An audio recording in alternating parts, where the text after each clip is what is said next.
সাকিব থেকে ভালো আমরা তৈরি করেছি তো। সালমান কি আমি না করি, আমার আর ভাই করেছে না। ঝন্টু চাচা, আপনি কি জীবনও ভালো হইবেন না? মানে কোনো কথা খুঁজা পান না। ক্যামেরার সামনে আসলে কি রাইখা কি বলবেন কোনো কিছু খুঁজা পান না। এই জন্যে শুধু আবল তাবল কথা বলেন।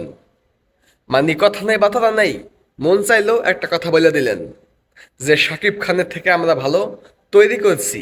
আমি না করছি, আমার এক ভাই করছে। কাকে? সালমান শাহকে। সালমান শাহ থেকে শাকিব খান অনেক দূরে আগাই গেছে। সালমান শাহ অবশ্যই একজন সুপারস্টার ছিল, রাতারাতি সুপারস্টার হয়ে গেছিল। সালমান শাহকে অবশ্যই শ্রদ্ধা সম্মান করি, কিন্তু শাকিব খান সালমান শাহকে ছাড়িয়ে গেছে। আজকে আর কেউ নাই, শুধু শাকিব খানই আছে।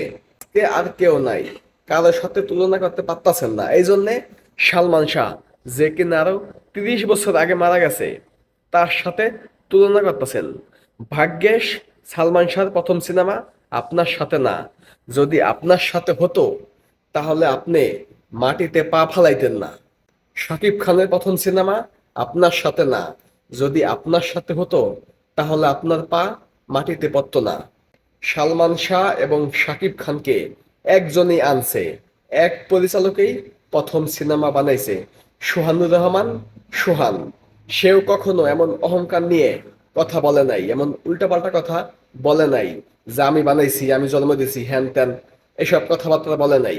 কিন্তু আপনি বলতাছেন, আপনি সব সময় একটা কথা বলেন যে শাকিব খানের প্রথম সুপারহিট সিনেমা আমি দেলোয়ার জাহান ঝন্টু বানাইছি। এই কথাটা আপনি কয়েক হাজার বার বলছেন। এখন আবার এইখানে বলতাছেন যে শাকিব খানের থেকে সালমান শাহ বেশি ভালো। কোনো দিক দিয়েই সালমান শাহ শাকিব খানের থেকে বেশি ভালো না। শাকিব খানের জনপ্রিয়তা বর্তমানে যে অবস্থায় আছে, যেই পর্যায়ে উঠে গেছে, সালমান শাহরও এত জনপ্রিয়তা ছিল না।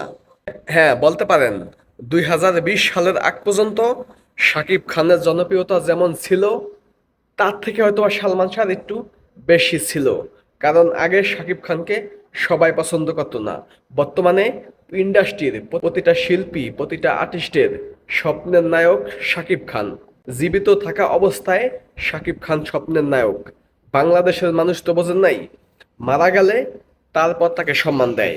যেমন বাংলাদেশে এতদিন সব শিল্পীরা বলতো যে স্বপ্নের নায়ক সালমান শাহ, যাকে জিজ্ঞেস করতো সালমান শাহ। কিন্তু সালমান শাহ বেঁচে থাকতে তার ওইভাবে দাম ছিল না। আজকে নাই, আজকে সবার স্বপ্নের নায়ক। সেখানে শাকিব খান জীবিত থাকা অবস্থায় স্বপ্নের নায়ক হয়ে গেছে সবার। সালমান শাহ, মান্না, এরা অবশ্যই বাংলাদেশের মহানায়ক, কিন্তু এরা যেহেতু এখন নাই, এখন শাকিব খান। শাকিব খানের সময়ে সবচাইতে বেশি জনপ্রিয়। এবং কি, মান্নার সময় মান্না যেমন ছিল, সালমান শাহর সময় সালমান শাহ যেমন ছিল, শাকিব খানের সময় শাকিব খান তাদের থেকেও অনেক বেশি। সবকিছুকে ছাড়িয়ে গেছে শাকিব খান, সবকিছুকে পিছনে ফেলে সবকিছুর ঊর্ধ্বে উঠে গেছে শাকিব খান। এইটাই আপনারা মানতে পারতাছেন না, মানতে কষ্ট হয়। এই জন্যে উল্টাপাল্টা কথা বলেন। এই যে শাকিব খান একের পর এক industry hit cinema, super duper hit cinema দিতাছে, এইগুলো আপনারা সহ্য করতে পারতাছেন না। এই জন্যে কিভাবে শাকিব খানকে ছোট করা যায়, কিভাবে শাকিব খানকে খোঁচানো যায়, সব সময় এইসব চিন্তা ভাবনা করেন। কিন্তু শাকিব খান তো কোনো উত্তর দেয় না, কোনো কথা বলে না। দেখেন শাকিব খান চুপ থাকে, কোনো কাউন্টার দেয় না, তারপরেও আপনারা বলতে থাকেন। এইগুলা আসলে ঠিক না। শাকিব খান একজন মেগা স্টার, একজন সুপারস্টার। শাকিব খানকে নিয়ে আপনারা একটা সময় সিনেমা বানাইছেন। আপনাদেরই ছোট ভাই বা আপনাদেরই কলিগ বা আপনাদেরই ছাত্র শাকিব খান।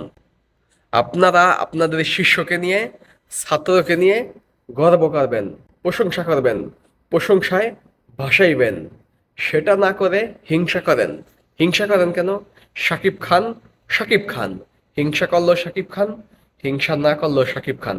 আমরা আশা করব সবাই শাকিব খানকে নিয়ে মাতামাতি করবেন, প্রশংসা করবেন। সেটা ইন্ডাস্ট্রির জন্যে ভালো।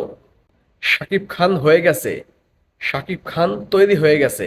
শত বছরে একটা শাকিব খান আসে, এই শতকে সেটা আইসা পাচ্ছে শাকিব খান। এই শতকে আর একটা শাকিব খান আসবে না। পরবর্তী শতকে আসে কিনা সেটাও সন্দেহ আছে। তো শাকিব খান সম্পর্কে একটু হিসাব কিতাব করে কথা বললে ভালো হয়। তো এই বিষয়ে আপনাদের কি মতামত অবশ্যই কমেন্টে জানিয়ে দেবেন।